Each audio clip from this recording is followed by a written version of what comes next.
again, welcome everyone to the tour. What we're going to do today is that we're going to go through the urbanism and architecture of Cairo Road. This whole project started with us asking questions. So please feel free to ask us questions as we go through the tour. We don't promise we have all the answers, but we promise to give you all the information that we have. If we start a little bit going through the history of Cairo Road, we always say that Cairo Road history is as old, if not older than the city itself. And I'll get to that point later, right? The first store on Cairo Road was established in 1904 and it was 1908, and it was simply called the Front Store. In the 1920s, you could have seen all around you buildings of woodwork and other shops that started happening through the road.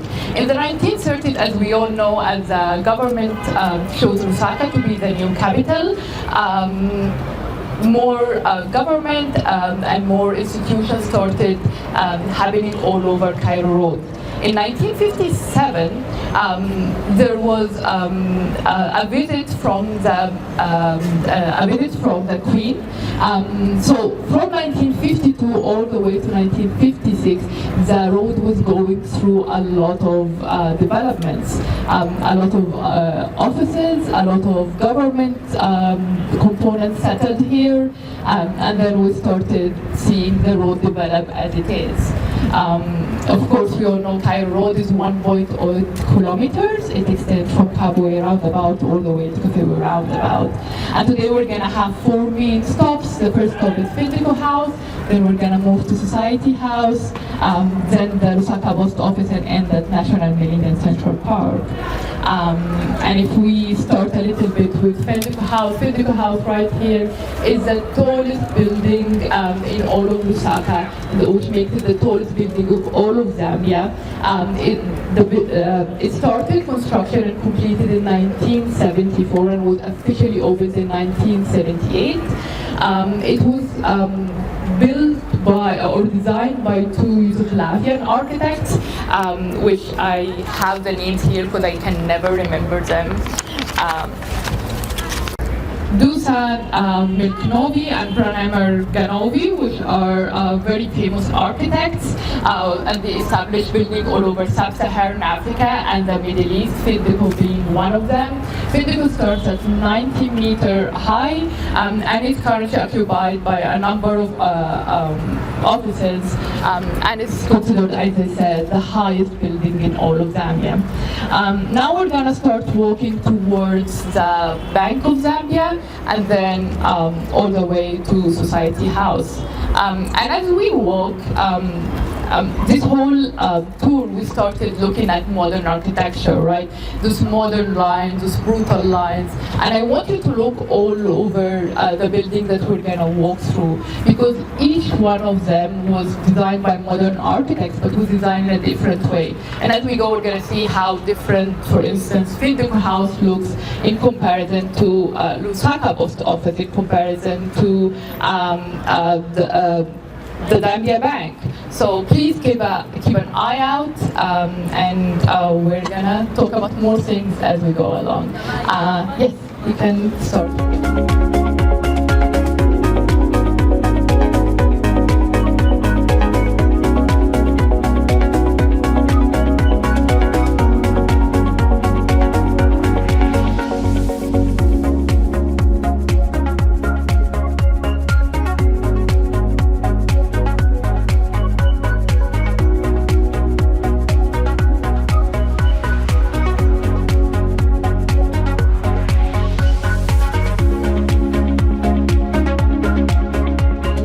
Difference in architecture, the very strong modern lines, this cantilever that's connecting between 2 sides. You can see it in buildings all over, again, Sub-Saharan, Middle East, and also Europe. One thing that is common between this house and Cairo, for instance, is that you can take pictures here. So let's not take a picture of the building, but let's enjoy its beautiful architecture as we move on to another building. And as we're moving, we have a fun fact for you guys, and we're gonna say it in a bit. Okay.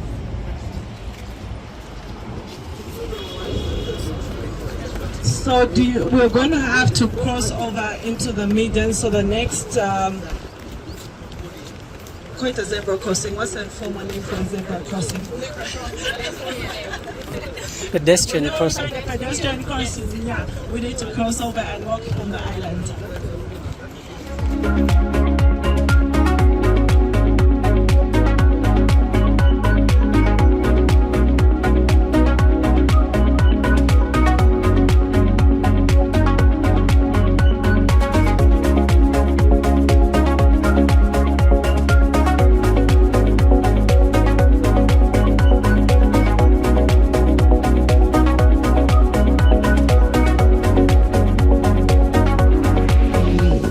Councillor representing, I beg your pardon, the Mayor of Lusaka, Her Worship, Ms. Katie Nanyango, the Head of Geography Department of Zambia, Dr. Eunice Imasiku, senior government officials present, the media, distinguished guests, ladies and gentlemen. My name is Mwanda Piri, Africa Lead for the Charter Cities Institute. And as CCI, we're very excited to have partnered with the Ministry of Local Government and Rural Development on this innovative project that demonstrates the integral role of buildings and architecture in urban development. But at the same time, this project offers great promise to support tourism as well. For those who may not be too familiar with our work, the Charter Cities Institute is a non-profit research organization with a vision to empower new cities with better governance so that ultimately we can attract investments, create jobs, and lift millions of people out of poverty. Ladies and gentlemen, distinguished guests, empirically, it has been established that governance, I beg your pardon, is very critical to economic development. And we see that it actually distinguishes the performance of countries. If you're comparing Rwanda, if you're comparing Mauritius to the rest of Sub-Saharan Africa, or if you compare, say, South Korea to North Korea, governance has been found to be one of the key factors that has determined the economic performance of these countries. Ladies and gentlemen, as the Charter Cities Institute, we are creating the ecosystem for charter cities. Now, charter cities are new cities with new rules that can also be thought of as special economic zones or special economic cities. But the difference being that they are more empowered to be able to implement reforms so that they can address the major barriers to investments, the major barriers to industrialization, as well as to job creation, and so that they can be more empowered to respond to the evolving business and community needs. The Charter Cities model, distinguished guests, is premised on devolving more responsibilities to local authorities to allow them to innovate, to implement reforms, to create more efficient administrative processes, to create more efficient commercial regulations that would in turn lead to the creation of an enabling business environment that ultimately fosters some of the key aspirations that we're hoping to see: increased investments, increased entrepreneurship being undertaken by our youths, increased business and employment growth happening, as well as improving public service delivery and citizen engagement. And currently, we are building this ecosystem through our Africa's Next 50 Cities Coalition, which is a coalition that is mobilizing all the key stakeholders dedicated to harnessing Africa's rapid urbanization for human prosperity. This coalition in particular is facilitating the building of new thriving cities, which you can also think of as secondary cities, that will create the jobs that are desired, that will foster investment and promote human flourishing. Distinguished guests, it may be amiss of me not to mention that the world surpassed 8 billion people on November 15. And we see that the bulge of this population growth is happening in Africa. Lusaka alone, we know, is currently about 3 million and projected to increase to more than 5 million by 2040. So with this rapid urban growth, with a demand for jobs from the youths, with a demand for infrastructure, water, sanitation, there is need to create new urban spaces that will be able to provide these economic opportunities. Unfortunately, in Africa, we see that Whereas cities, as they developed, as they became more urbanized, we saw this corresponding increase in income. We saw industrial jobs, people moving from rural agriculture activities, getting into industrial jobs in the cities. But many of our cities in not just Zambia, but many other parts of Africa as well, are failing to live up to this promise of cities being engines of economic growth. And at CCI, we see the Charter Cities model as being a potential solution to be able to reverse this problem so that we unleash the potential that city growth can provide in terms of stimulating economic transformation.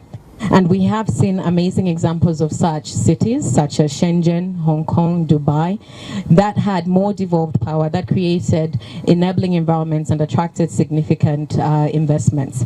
And these cities transformed from being very poor to being very successful in a very short period, about 2 to 3 decades. Ladies and gentlemen, this is just a brief overview of the type of work that the Charter Cities is engaged in. But beyond this, we are also engaged in many other activities, and this Cairo Road project is one of them. As demonstrated on this tour, Cairo Road is interesting for many reasons, from the agglomeration of the informal traders that we saw as we walked along the street. We've also seen the key public as well as private buildings that have developed, and Lusaka's tallest skyscraper, Findeko House. This project has started an important conversation on the relevance of buildings and roads, the development and evolution of cities. And this conversation is becoming even more important as the world shifts towards sustainable city development. I would like to thank the honorable ministers for taking time to share with us in this experience. I would also like to thank the Office of the Mayor, the Permanent Secretary as well as you, our key stakeholders, the students, the partners, the media, to witness this project with us. Let me also take time to thank the management of Central Park for allowing us to have this closing ceremony here. And last but not least, to the project team for being very creative and taking on this initiative and showcasing Lusaka can offer in terms of tourism opportunities as well. This tour, I think, it demonstrates the type of potential in terms of activities that we can start to include in our tourism offering. With these few remarks, allow me to call upon the project team just to give us a bit of an overview of the project. Go through the things that we also worked on and you guys can take home. So we have a very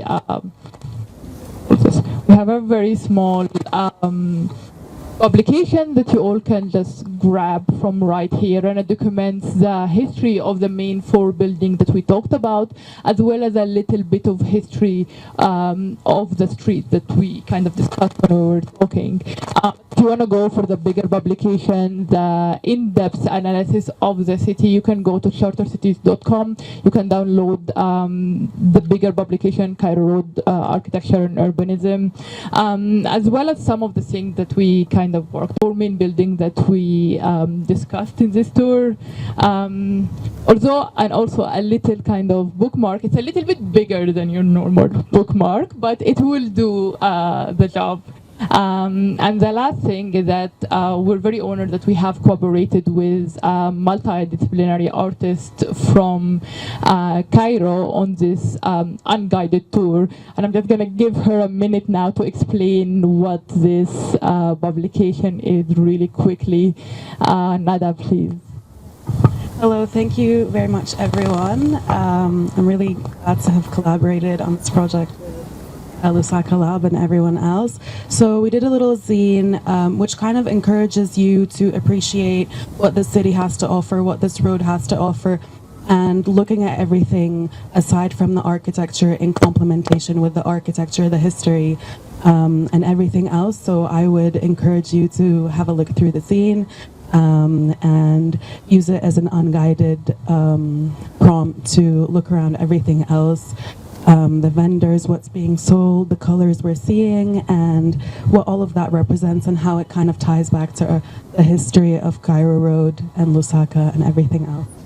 Yeah, thank you. Thank you, Nada. So thank you so much for the project team for everything that has been explained. As you clearly saw, I think walking through Cairo Road is a marvel not only for architects or planning students, but for every one of us, I think being seated here and experiencing this breath of fresh air is something that took a lot of time and quite a lot of care to be able to achieve this. So we do encourage that we continue these conversations. We do try and dig in our artistic side to ensure that we create better streets and remember our history, because of course they say that there's no future without a history. If we do not know where ZCBC was, our kids will not share where ShopRite is when there's another store 50 years down the line. So thank you so much for everyone that came through. Yeah, just one last note. This project is one of many projects that we're working with under Charter Cities Institute initiative called Lusaka Urban Lab, where we're basically looking at the city, identifying the stakeholders, and doing projects that would bring us all together to think about the future of urban development. While we're walking down the road, it's a beautiful road, right? Amazing architecture, but there are so many problems as well that are within the road. The crossing, the walkability, those are things that can be improved. And this right here is the start of us working together on improving the urban development. And as we recognize the history, we documented it, then we can move forward. Again, thank you everyone for being here, and now I give the mic back to the MC. Beautiful city has so much to offer. As demonstrated by this tour, the city possesses a very unique heritage of modern architecture and urbanism. This important history documented in Cairo Road, Urbanism and Architecture,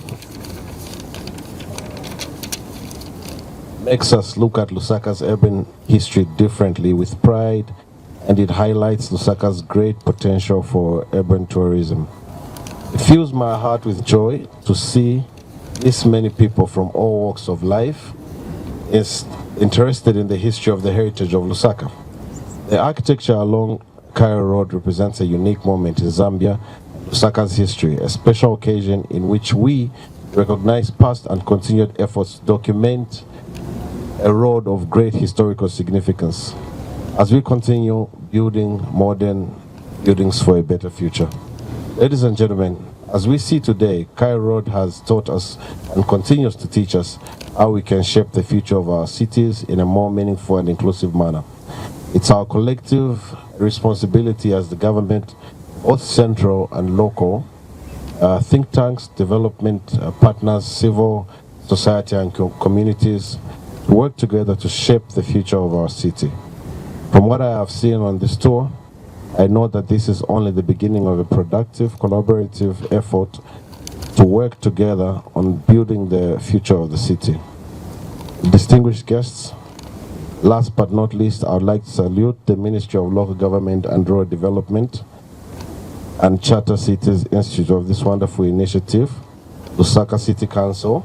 Lusaka City Council commends you and your work so far and looks forward to further engagements. I thank you. Tour of one of our iconic roads, Cairo Road. Hearing all the historic stories of the buildings fills me with this awe as a Zambian, and it makes me look at the street differently. Learning the stories of these buildings make me proud of the past and hopeful for the future. Distinguished ladies and gentlemen, while the majority of the tourism activities in Zambia are focused around safaris and wildlife, the tour today has proved to all of us that our cities are filled with tourism potential that are yet to be explored. The tour highlighted the potential of Zambia's cities, especially Lusaka as center of tourism attraction. The publication made us look at Lusaka and Cairo Road in a new way and appreciate the architectural gems the city possesses, and provided us with an opportunity to rethink urban tourism development. Distinguished guests, ladies and gentlemen, according to World Tourism Organization, urban tourism is a type of tourism activity which takes place in an urban space with its inherent attributes characterized by non-agricultural based economy such as administration, manufacturing, trade, and services, and being nodal points of transport. The mayor of Lusaka, Bogotu Majenkuku, Councillor for Independence Ward. Let me also recognize Dr. Eunice Imasiku, Mwanda Piri, the town clerk for Lusaka, my directors, as well as the permanent secretary who called upon me and allow me now to just ride on protocols as established by those that spoke before me. And to start by saying it's with great honor and pleasure that I'm here to officiate the launch of the Cairo Road Architecture Urbanism, a publication that documents a history of one of Lusaka's oldest and most historic roads, the Cairo Road. Distinguished ladies and gentlemen, the documentation of Cairo Road's urbanism and architecture is an important milestone in establishing the historical heritage patterns that shaped the development of Lusaka's iconic business district. The publication provides lessons on the importance of streets as connectivity matrix for the city, which is fundamental for urban mobility and urban economic productivity. It will inform our endeavors to develop the city into a better metropolis or city. Ladies and gentlemen, Lusaka has a very rich historical heritage established on the concept of garden city. It is documented as one of the few cities in the sub-region to have developed from this notion of urban design. Indeed, Lusaka did historically develop into a scenic city with trees lined up, boulevards and pleasant neighborhoods. Urbanization, the city has since had a proliferation of settlements and planned, of course, and has resulted into facing increased demand of housing. The government policy of offloading houses in the late 90s and not replacing them with others just worsened the situation. The city has since evolved from the initial garden city concept to a densely populated city or metropolis.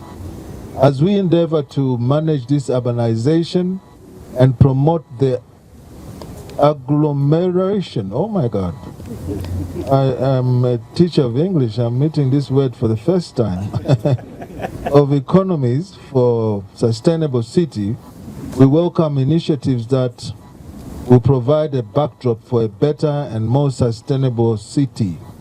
Publications such as the Cairo Road Architecture Urbanism are not only important in reminding us of where we are coming from as a city, but they are an essential tool in forming their office.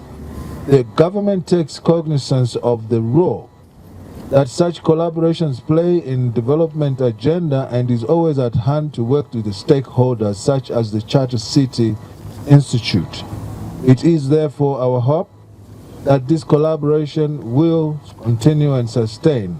It is also our hope that lessons learned from the publication will influence future developments that promote the design of streets to include provisions for safe walkable spaces that contribute to the quality of interaction in the city. Ladies and gentlemen, as I conclude, I wish to call upon all stakeholders and using this platform, everybody who may be watching us, to assist in the built-in environment from the public and private sectors as well as the civil society and cooperating partners to synergize in our collective and singular efforts to promote sustainable human settlement. Let us all work together to restore Lusaka City into an iconic city that it once was. Together we can do it. At this juncture, ladies and gentlemen, allow me to have the honor and the privilege to officially launch the Cairo Road Urbanism and Architecture publication. I thank you for your time and your attention. God bless you.